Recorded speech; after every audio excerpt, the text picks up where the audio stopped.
Yo, what's up mga tol? Kumusta kayong lahat? Grabe, na-miss ko kayo. Sana na-miss nyo din ako. Dami nangyari the past few days, pero tara, i-throttle therapy natin yan.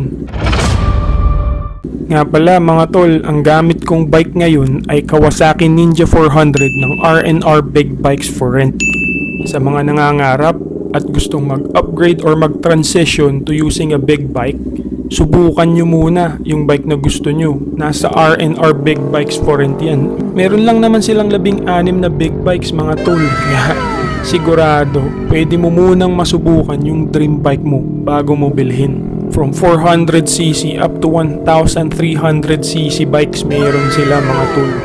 Ilalagay ko sa description ng video na to yung social media links ng R&R Big Bikes for Rent so that you can message them directly. Tapos sabihin nyo na din na nakita nyo yung video kay Coach Red ng Red Motoraphy. Ayos ba yun? Malay mo, mabigyan ka ng discount ni Sir Francis Padilla Vlogs.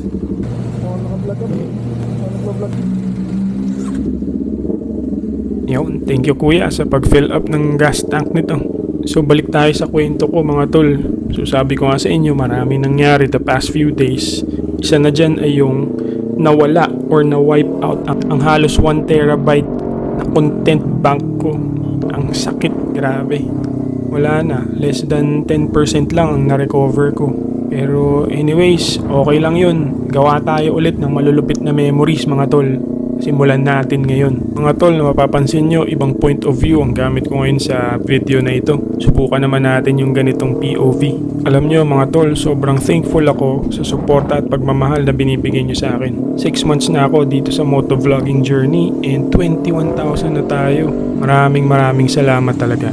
Ang bawat comment, like at simpleng panonood nyo ay nagbibigay ng inspirasyon sa akin para pagpatuloy itong ginagawa ko. Kaya naman gusto kong ibalik ang pagmamahal na iyon sa pamamagitan ng simpleng panalangin para sa inyo.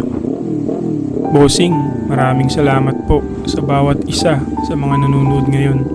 Salamat po sa aming buhay, kalusugan at lakas na ibinibigay nyo sa amin araw-araw. Naway patuloy mo po kaming pagpalain sa aming mga gawain at bigyan ng kalinawan at lakas upang harapin ang aming mga hamon sa buhay. Gabayan mo po kaming lahat na mapunta sa tamang landas at alisin mo po ang anumang takot o pag-aalinlangan sa aming mga puso. Punuan mo po kami ng kapayapaan, pagmamahal at kagalakan.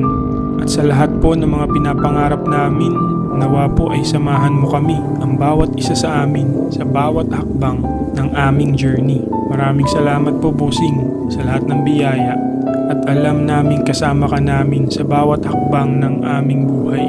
Maraming salamat po bossing. Amen. Thank you so much tol sa pagsama sa akin sa panalangin na ito. Tandaan nyo, hindi kayo nag-iisa sa anumang laban na hinaharap nyo ngayon. Lagi tayong may bossing na nagmamahal at gumagabay sa atin.